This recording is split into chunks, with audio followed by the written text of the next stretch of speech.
Welcome back to the follow-up video to my initial review to the Xbox Series S. Whether it's worth it or not in now, 2026, and I've had it over a year and a half now, I think, yeah, almost. And man, I'm gonna be straight up, I haven't played it in months. And look, this is not the be all and end all. This is not me saying it's not worth it, because I don't think it is. However, I do think it is at the same time, depending on who's watching this. We'll get into it. It's not the console's fault per se, but again, it also is as well why I don't play it. So yeah, kick back, relax, get your tea, your coffee, your brew, you know, get your Doritos out, your popcorn, just chill out, because this might be a long one. And yeah, in fact, I might need one myself, so I'll be right back. All right, we got some water instead. Trying to be a good boy, you know. In fact, I haven't even... Oh my gosh, so much dust on this thing. Let me turn this on actually. Okay, it still works, that's a good thing. It's been a while since I booted it up, man. This is another thing. Look,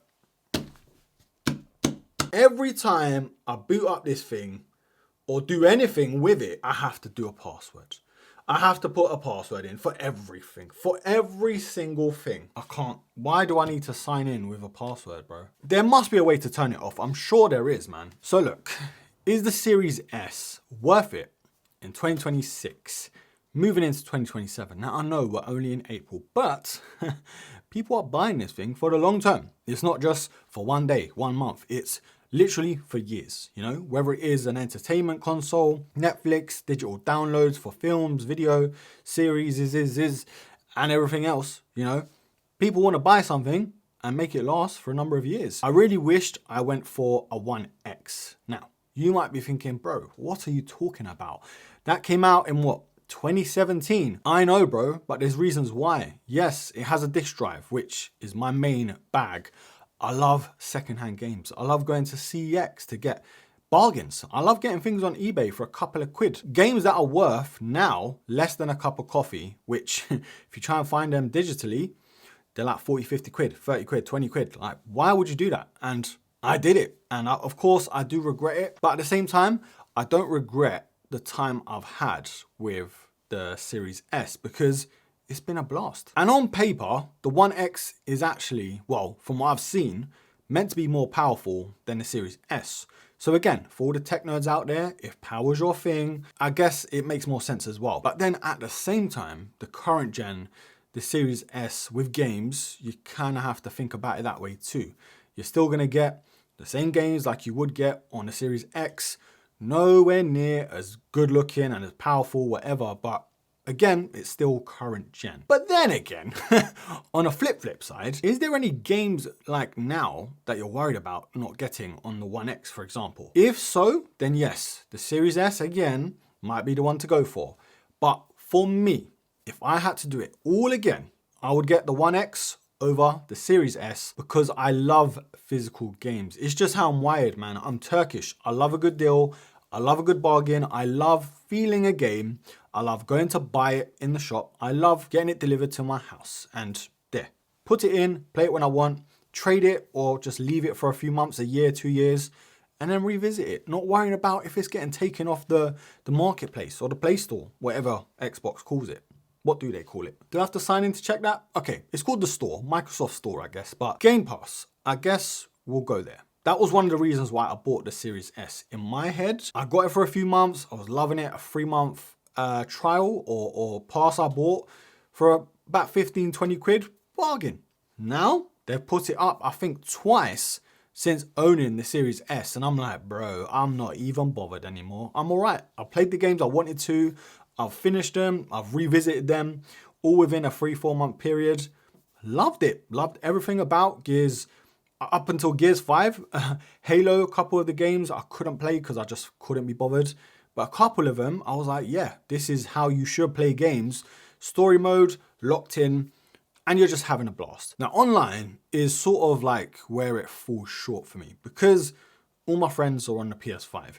And look, it's been that way for a number of years. That's why I kind of stuck to PlayStation and never went back in the last gen, because why would I? Most of the games I like now are on PlayStation. Of course, nostalgia and everything else, Xbox comes into play. Online It's great playing with random people just to relieve some stress, just to lock in and escape the world, you know, playing FIFA, Call of Duty, some racing games, Forza, all that good stuff. For me, with gaming, where I'm at the moment, I moved away a couple of years ago from all my friends and family, most of them. It's about socially gaming as much as it is being entertained with gaming as well. So there's that. That's why if I play online, which I rarely do nowadays still, it's going to be on the PlayStation. Now, I don't know if it's the unit I've got or if it's a reoccurring thing for most Series S's.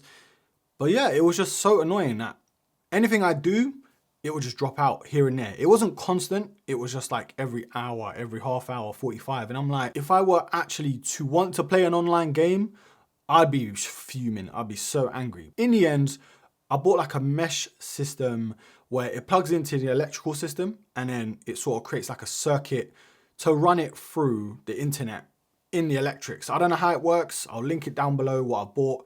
But if you're having the same problem, whatever console you have, maybe your Wi-Fi is just weak in your house, then that might be the way to go. But Wi-Fi kept dropping out with the Series S and I'm just thinking, what was it? Why does it do that? But yeah, that's just one little niggle that I found. Now, I haven't even written any notes down. I did this video a couple months ago and I just weren't convinced. And I'm kind of glad I've waited now because Xbox sort of cutting down their Game Pass, although they're taking back Call of Duty, which, let's be honest, it's only a few now that play that game and just, for the most part, it's Warzone anyway. Do you know what I'm saying? Whether you think it's a good deal or not, personally, I think for what you're getting, it's good to have it for a couple of months and then just sort of come off it, because if you want to play certain games and not have to buy it and keep it and store it, great. You know, you can even stream it and stuff like that without downloading stuff. Oh, ho, ho. Storage. I think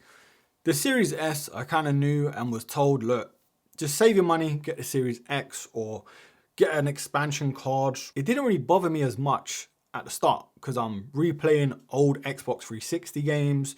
There are a few gig here and there, nothing too major. Do you know what I'm saying? So at the time, when I first got it, I was like, yeah, this is a doddle. I can just download them and delete them if I need to.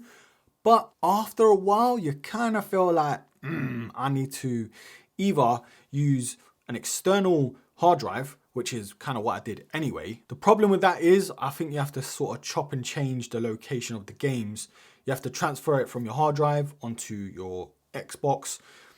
Annoying, but again, it worked. Now, if you want to save money and get a cheaper external hard drive or SSD, I guess you can do that. If you really want to, you could always just get the 1 terabyte model or get the Series X or the expansion cards. However, the 512 model, the base model, which is what I got, it's not really 512 because after you factor everything in, I think it's 364 gigabytes. So you could probably get maybe 1 or 2 current gen games on there. And then after that, you're kind of juggling. You're moving things around like Tetris, you know? But yeah, storage can be an issue if you get the base model or any other storage expansion. So that's one thing to note, okay? If you're trying to play older games like 360 and original Xbox, not really that much of a problem. Now, performance-wise, I'm not gonna lie, like I've not really noticed that much of a difference in terms of the way it runs and how the games look and how they feel. Maybe once or twice there were a bit of texture issues, but that could be the game itself. That might not just be the console's fault. Could be both. I don't know. Overall, the few months that I did play it and have played it sporadically throughout the year, I've not really seen anything worth mentioning on a negative side. Of course, I'm going to be comparing it to the PS5, which is far superior in terms of graphics, power, game, you know, mechanics, and I guess frame rates and everything else. I'm using a monitor that goes up to 144 Hertz. Of course, the Series S has its limitations, so I can't really base it off that. But from what I've seen and what I've played, nothing really. Like it's been great in the sense of what it offers. Let me just see if I can turn off passwords, because oh bro, it's really driving me up the wall. Incorrect. I don't even know what I'm typing. Hey, we're in, gents. And am I in? I'm not even in. Still got to sign in. Let me just use my phone. I just want a game. I just want to get on the console, watch a Netflix documentary, watch some football. I don't know, bro. There's like a 4 step authentication process, bro. It's really not that deep. Now I gotta verify my age with my phone. Bro, what has gaming come to? Like, honestly, let me turn this off, man. Doing my head in. Oh my gosh, I gotta sign in again. I gotta sign in again to turn off passwords. Man, you can't make this up, bruv. I've literally just signed in. You've seen me sign in. Look, after having to sign in a few times just to be able to get on the home screen and sign into my account, let's talk about the controller, because I am used to the DualSense, probably the best controller I've ever used. I love the sort of dual thumbsticks that are like symmetrical. I like that. I'm so used to them now. I love the vibration, the haptic feedbacks. I love how it feels ergonomically and the weight of it, and also the fact that it's rechargeable straight away. You don't have to buy a battery pack, which is what I had to do for the Xbox controller. And look, to be fair, what the Xbox controller offers, and for the age that it is, if it's not broken, don't fix it. And I do like the fact that the thumbstick is up here and one's down there, but it just feels cheap and it feels like it's very outdated. Like, just listen to this. That's the D-pad. Whereas, for example, comparing, it feels better, like it feels more premium on the DualSense, the PS5 controller. And also long gaming sessions. This controller, the PS5, is less fatiguing, I've noticed. With the Xbox controller, you kind of feel it after like an hour or so, especially like my pinky fingers, the way it wraps around. It just doesn't feel as good in hand compared to the PS5 one. I don't know. That's just my opinion. Of course, my hands will be different to yours. There are other controllers available from different companies, from Xbox themselves. But the one that came with it, yeah, it just doesn't feel like it has the vavavoom. Do you know what I'm saying? But look, I guess overall, the Xbox Series S, personally for me, is worth it, but with an asterisk. Like, if you're a guy like myself that loves physical games and you think, oh, maybe I can overlook it because of how cheap the console is, or if you can get a good deal, just forget it. Go for the One X, because although it's last gen, it's going to be comparable with this console, because for the most part, this current gen, what games are really out there for the Series X and S that you can't really get on the One X? I know there's going to be exceptions to the rule. Let's be honest, for the most part, you can get whatever you want really on the One X and the last gen, just like the PS4 and the PS5. This generation has just been, it's been very lackluster. And I even say that about the PlayStation, because I'm a big diehard gamer. But this year and most of last year, it's kind of fell flat, you know. There's no games, there's nothing really to look forward to apart from some AAA games and, you know, first party and third party games. I don't know, man. They're just very few and far between, which is worrying because they take so long to develop. And then when they come out, it's about buying packs and, you know, game passes and skins and don't get me started. If I had to do it all again, honestly, I would have probably spent the same amount or maybe just a bit less and got the One X, because all the games that I'm into, old school nostalgic games, Gears of War, up until 3, 4, even 5. 4 and 5 was a blast. I don't care what anyone says. They were fun, yeah? Not the best in terms of story and writing, but in terms of gameplay, by far the best in the series. Hopefully, E-Day comes with a bang as well. And of course, I'll be getting out on PS5, the Xbox. See you later, mate. But yeah, Halo, I don't know. I think that's a bit outdated now in terms of mechanics, the original trilogy anyway. And yeah, that's just how I feel. Nostalgia, gaming, I could have got that on the One X, which is what I wish I went for in the first place. But you live and learn. It's a nice little console. It's tidy. It's beefy for what it is, for the size and what it offers. Digital only as well. You know, it could be just an entertainment system for most people and myself. I might even put it downstairs. All the streaming services might be just ran on that because it's on the PS4 and my PS4 sounds like it's on its way out. So yeah, let's see. But look, if you're not into physical media, if you're into a small, compact console, digital only Xbox, or gaming console in general, this might be the one, man. You can just put it on your desk, out of sight, out of mind, your shelving unit downstairs in the living room. And it's cute, it's nice, it's tidy. I think the PS5, although they offer, you know, digital only, it is still massive. And what I will say where PS5 has kind of got the advantage, you can upgrade to a disk drive if you wanted to. Unfortunately, the Series S, there's no option to later upgrade. You know, it forces you to buy another console, an X or a One X. So yeah, I think they missed a trick there because they still could have made a lot more money with it. But look, it is what it is. It could be hardware, it could be the way they built it, just not as powerful. Of course, they got to save money to offer you it for cheaper, or us it, I should say. And yeah, I can ramble and ramble, man. But in a nutshell, the Xbox Series S, for me, is worth it if you're into digital only.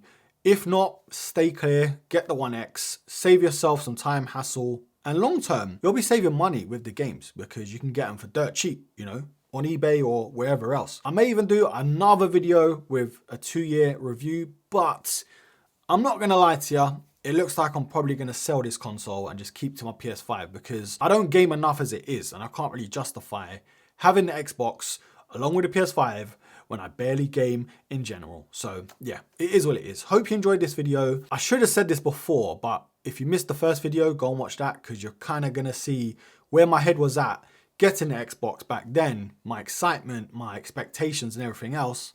And now I'm just an adult now. I'm a family man that doesn't game as much as I once was. Leave all your thoughts, your opinions down below. Have you just got the Series S? Have you got the Series X? Maybe the One X? Or are you a PlayStation guy or gal just like me? Leave it all down in the comments and I'll try to respond to each one. Don't forget to like, comment, share, subscribe, all that good stuff and hype, I think now.